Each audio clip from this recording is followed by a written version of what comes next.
There's nothing like the smell of fresh sourdough bread baking in your kitchen. In this video, I'll walk you through my very simple, beginner-friendly process for making homemade sourdough from start to finish. Whether you're brand new to sourdough or just looking for an easier, more relaxed method, I'll show you exactly what I do. No fancy equipment needed. If you've been wanting to try sourdough but felt intimidated, this video is for you.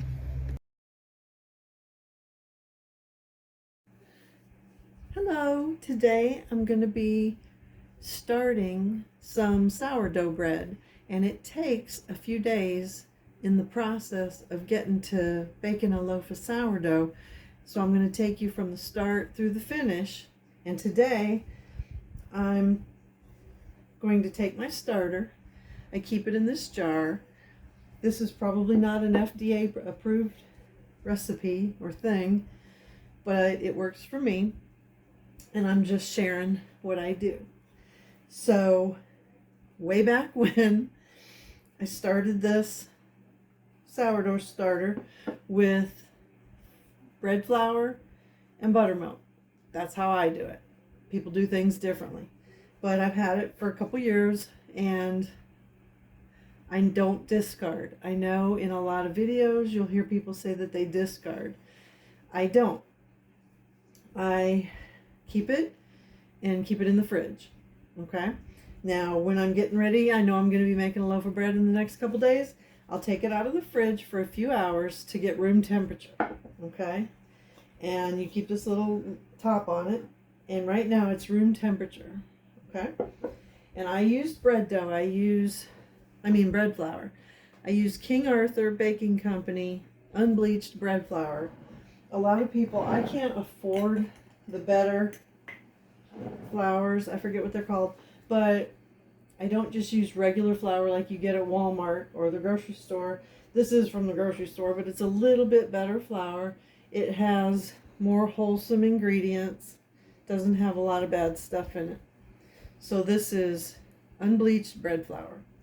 And I don't really measure. I normally pour it in, but I'm gonna, for the sake of the video, I'm gonna actually measure it and put it in here. So this is 1/3 of a cup, so that's 2/3. I'm going to do a full cup. So a cup of flour, and this is buttermilk that I get from making butter. We buy real raw cow milk from a dairy in the area, and I take the cream off of it and I use that to make butter. And then this is the buttermilk off of the most recent butter. So I'm just going to pour it in, I'm afraid. I have no clue. This is a quart. So I'm going to put in about 1/3 of a quart. And I use my little stir and I mix it in. And I want to get it to the consistency of kind of like biscuit dough. And you just make sure you're mixing it real good with the starter that was already in there. Okay. It's like,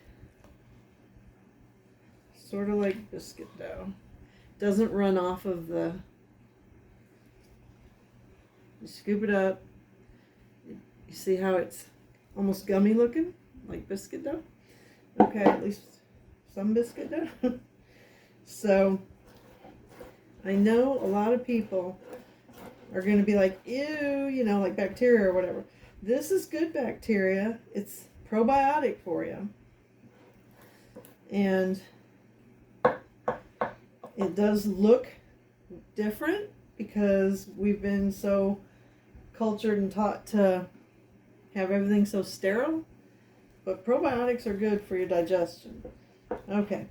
So you saw I put about a cup of flour and about 1/3 of a quart of buttermilk. And some people use water, some people use milk. This is what I do.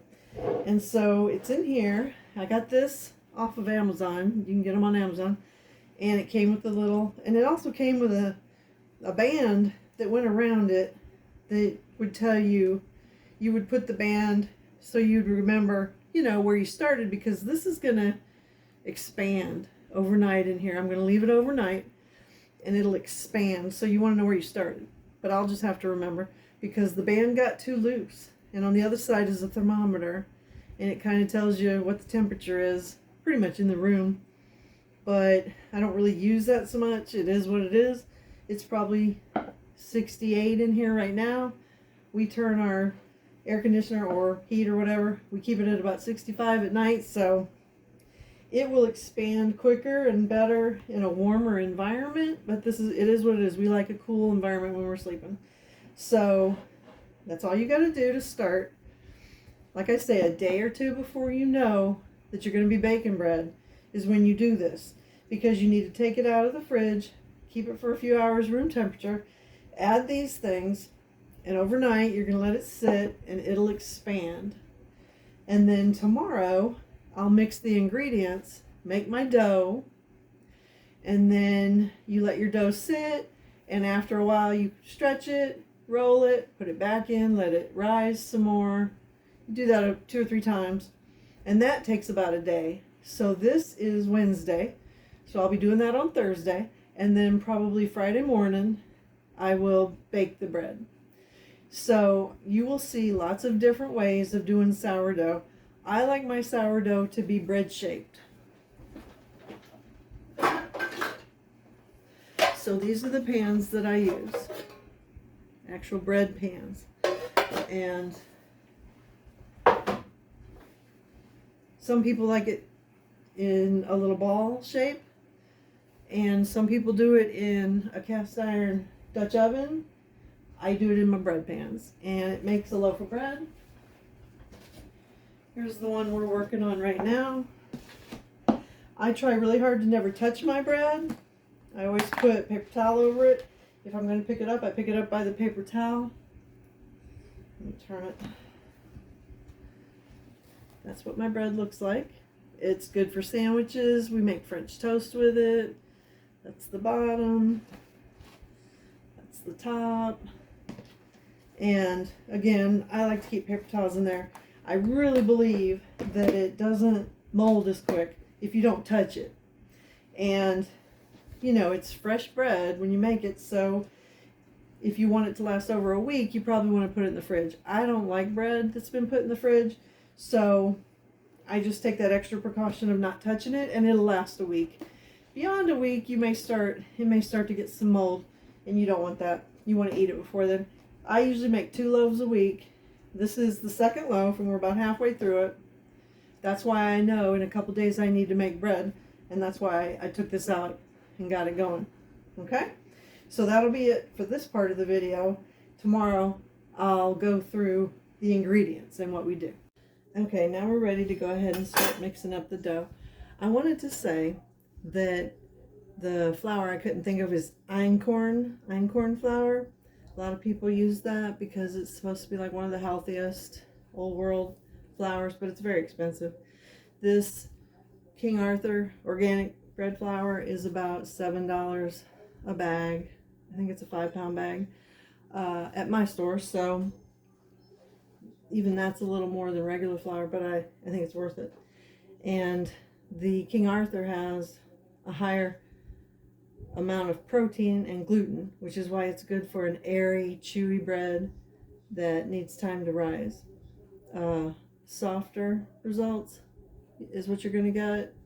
Not like wheat flour. That einkorn is a heavier type of flour, and it would give you results a little more like wheat flour would give you, a firmer, heavier bread. And I want light and airy. So it's 12. The King Arthur is 12.7 protein, which is good. It's more than regular flour. So what I do, you know, the way I do everything is kind of unconventional. So, you know, you may notice that this isn't quite as professional looking as some of the other videos you'll see, but it's the way I do it. It's easy. I believe in doing things as inexpensively and easy as possible. So what you'll need, or what I use, is a humongous bowl. Now I make 2 loaves at a time, so this is a very large bowl. And I do sift the flour. I feel like I get better results when I sift the flour. So I do 6 cups of flour. This is for 2 loaves. My sifter doesn't have a handle anymore. It's an old-timey sifter. And they're not like exact. This is a 1/2 cup scoop.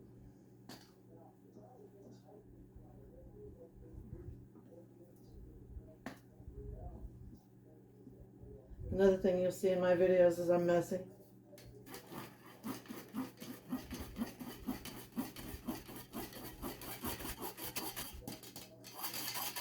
There's 3.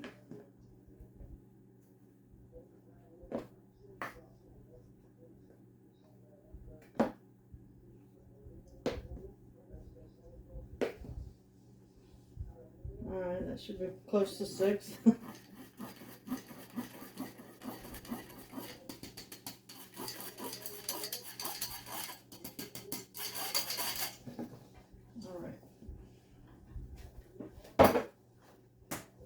And then I use, oh, here's my sourdough. It was up to, it started at 2 cups last night. It got up to about 4 cups, and then now it starts to go back down if you don't use it right away. And I had to do my chicken stuff and everything this morning, so it went back down a little. But the overnight rising, I mean, you can't really. So I use a cup of sourdough starter for each loaf.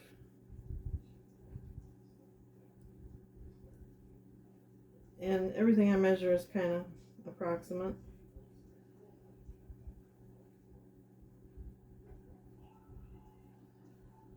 So you see, I guess you can see what it looks like coming out of the jar. It's very goopy. That's not quite a cup. And you don't want to use all of your starter because you want to save some. Like if you do it like I do it, you save some, put it back in the fridge, and use it next time. And it'll get your mixture going for the next time. That wasn't 2 cups, but I don't want to use it all. Alright, so you see there's not a lot left in there. It's on the edges. Alright.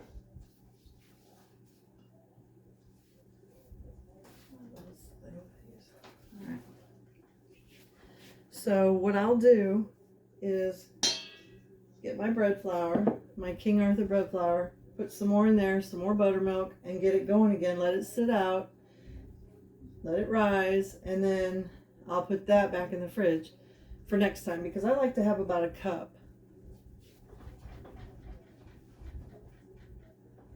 of starter for the next time. So put some bread flour, King Arthur bread flour in there. This is my buttermilk that I talked about that I get from making butter.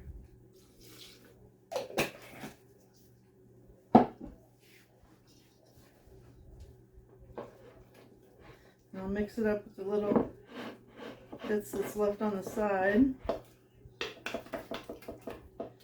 Make it kind of biscuit consistency.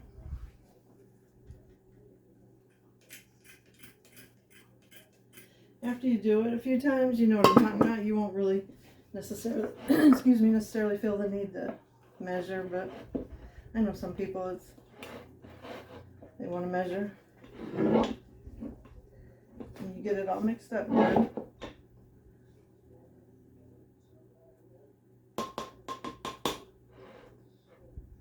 Okay. I'll put my little lid back on, and I'll set this to the side, let it ferment or whatever you call it, let it percolate, and when it rises, I'll put it in the fridge. Okay, so we've got 2 cups now of sourdough starter in there, and I'm going to do 2 cups of buttermilk.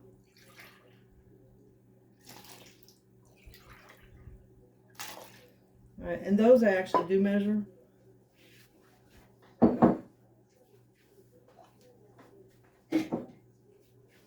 And then I use the equivalent of a stick of butter and I usually use room temperature, but I didn't take any out to be room temperature, so I just melted it. So that's the equivalent of a half a cup.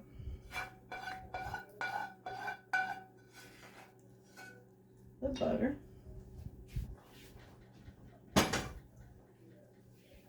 And then I use honey, and I don't measure it.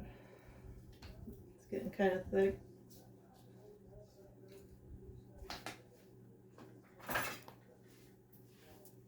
All right.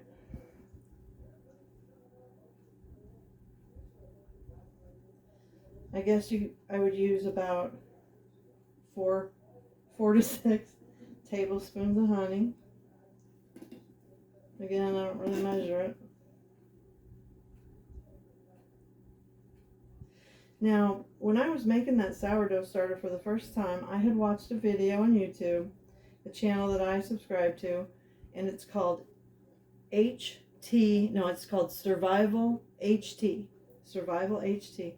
And there's a girl that does videos, she's been doing them a while, and they're all about, nature and natural food and natural cooking and foraging and stuff. And I highly recommend watching her because she's just got a wealth of information, plus she's got a good personality. She's fun to watch. And she explained how she did her sourdough, and she's sort of like me in that she does everything simple, and she does everything as inexpensive and natural as possible and old-timey ways. And so she does an excellent job in a video that she made a few years ago of making sourdough starter, getting it going. And she also doesn't believe in discard. She saves hers. And that's where I got my information, and she's right. I've been doing it ever since then, and she's right. It makes really good bread, and the way we do it works. So I recommend watching Survival HT. Look up her sourdough starter video, and she is much better than me. She gives lots of information and explanations. She makes it really understandable. Okay, so we've got butter, honey, flour, sourdough starter, and buttermilk. That's the ingredients.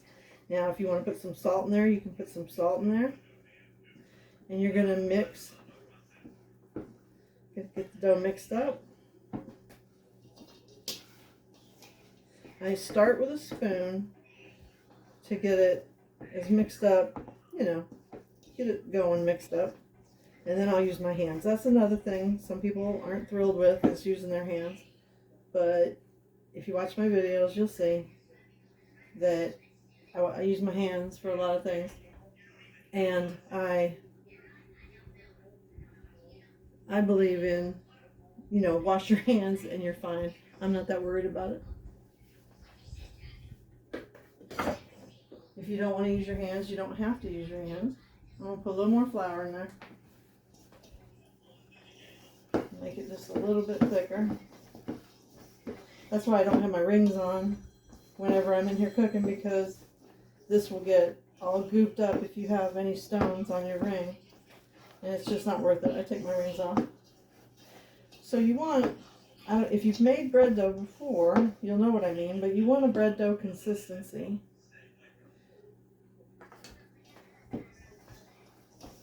So this is probably 6.5 cups of flour now. Yeah, there you go. And it's starting to be the right consistency. Okay. Get it mixed up. And then I'm going to put some more. And you will get it all over you. As you get it rolled up, it kind of starts coming off of your hands. So I'll put some flour on my board here. I'm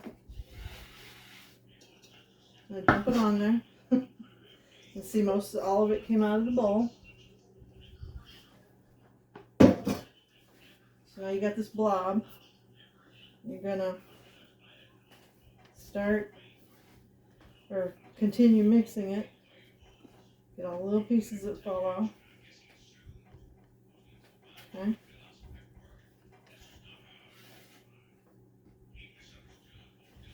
Making it into a ball while you're sort of kneading it.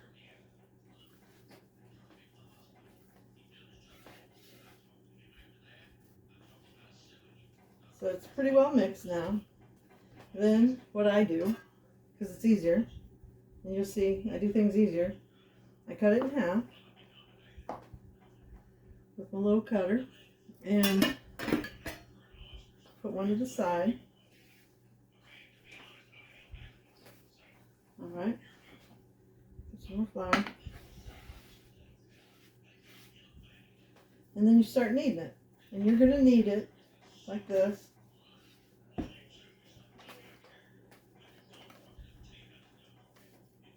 See, and you can get all those little residue off your hands, and then you end up with pretty clean hands again. And you get all your little balls in there. Alright. So you're going to do this for about 5 minutes. So I'm going to do that for both of these, and then I'll be back.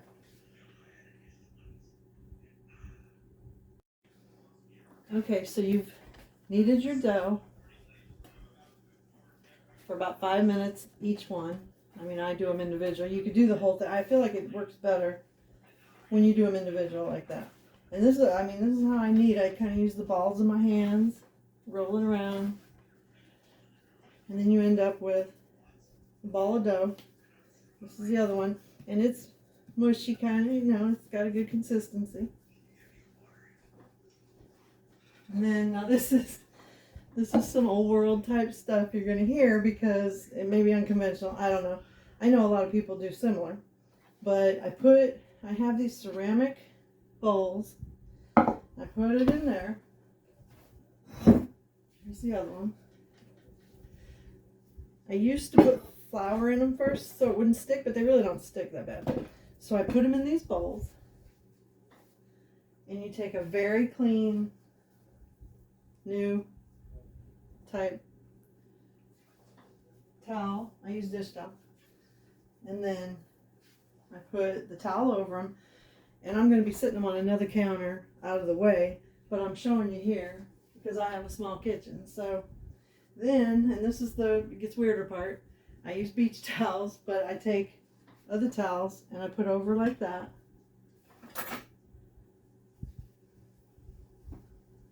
Yeah, this makes it warm, helps it to rise. So then I would tuck it in all the way around it, and I leave it sit.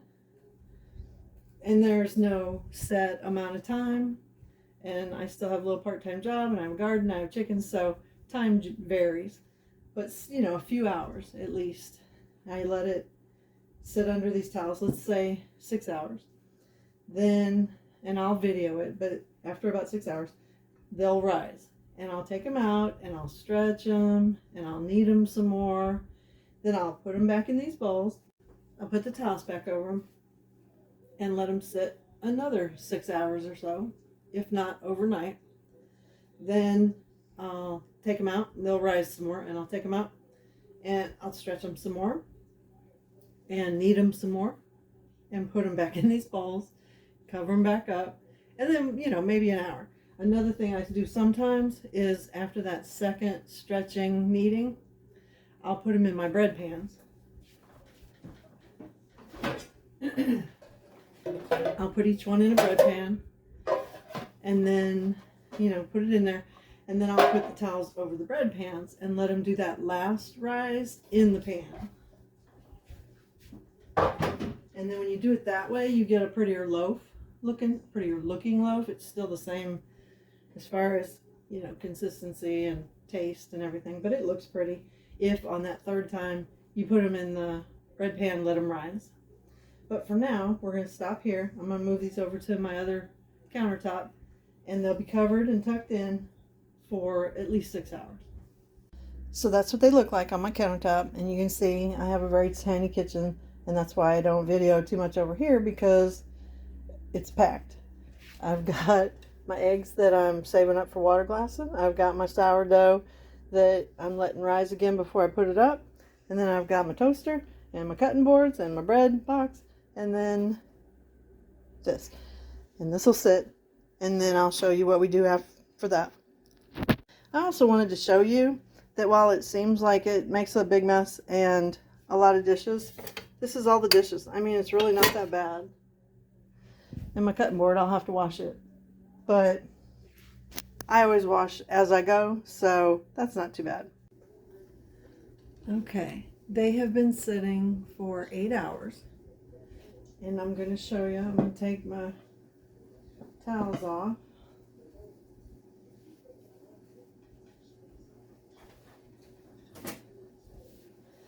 As you can see, maybe, they're about twice the size that they were. Okay, and I've washed my hands, and I'm gonna put a little flour, just a little, so it don't stick. Okay, so watch as I get this out of here.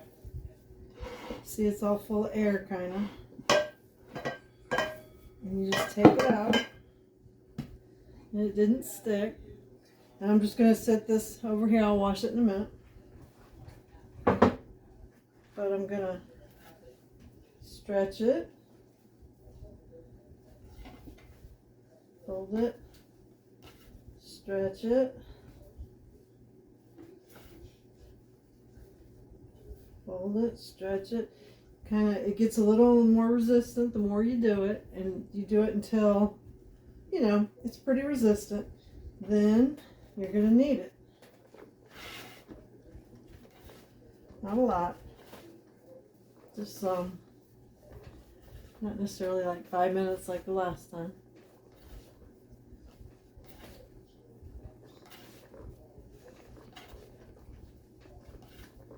I was wrong earlier when I said I was going to wash this bowl. I'm setting it to the side because this is going to go back in it. Okay? So, did that one. I'm going to put it back in here. I'll cover it up again. And then tomorrow, we'll do this again. I'll let it sit overnight. So, you just kind of pull it away from the edges. Came out clean. And you stretch it.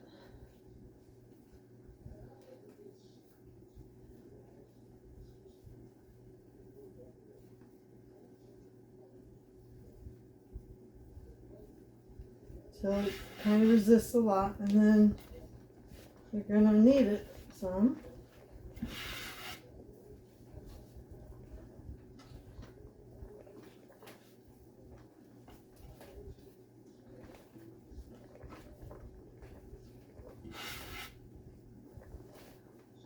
Till it gets, you know, fairly resistant. Pretty sure you do this to activate the gluten, which is a good thing, I guess.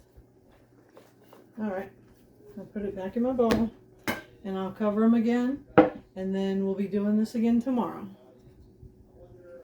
Okay, it's the next morning, and I'm taking my towels off again.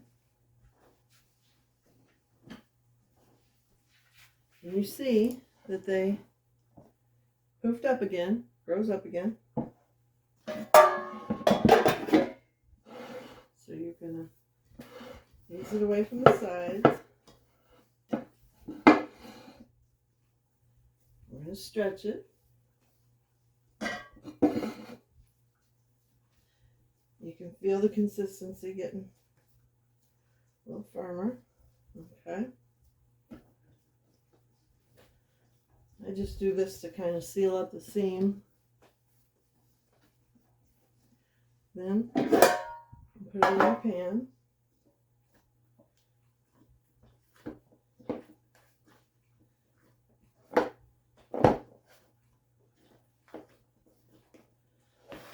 And do it with the next one.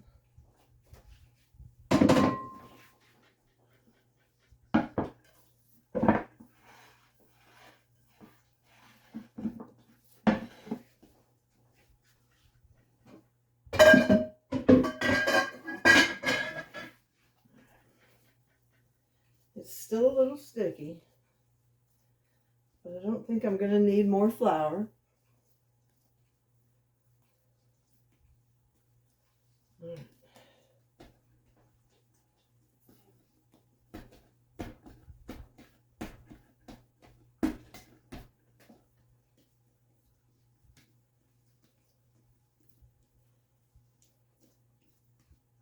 I do that because when you put it in a loaf pan,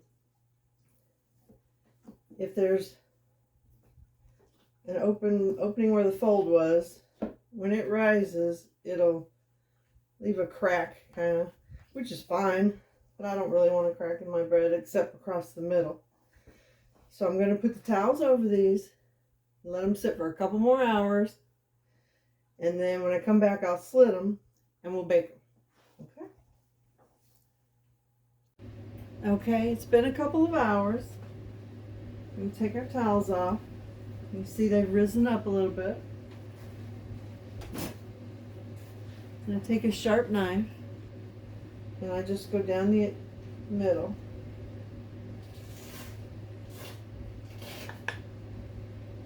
And I usually do side ones.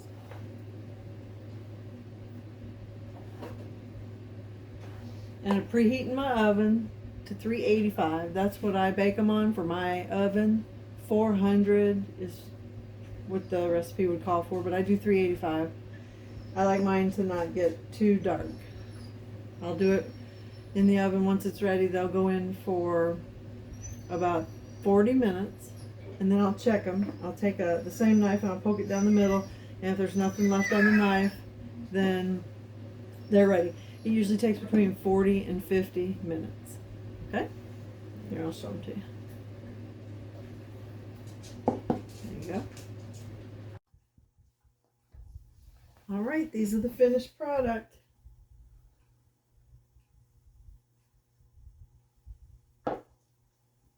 Took 45 minutes on a 385 oven.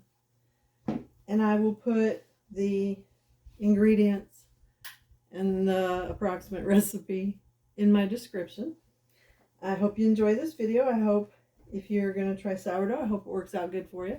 Be sure to check out the video from Survival HT, her sourdough starter recipe. That's the one I used, and she's very good. And let's see. Please like if you like, and subscribe if you are interested. And I hope to see you again soon. Thanks for watching. Bye-bye. I forgot. I wanted to show you. This is how I test it. Nothing on the knife. That's how you know they're done. I take them out of the pan.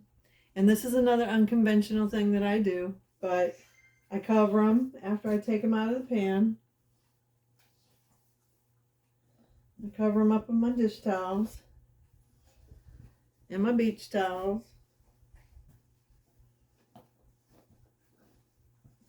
And I'm going to let them sit here probably, well, till they cool, but it'll probably be about 6 hours. And in 6 hours, I'll put them in my little, I keep them in Tupperware type containers. All right, thank you. Have a great day.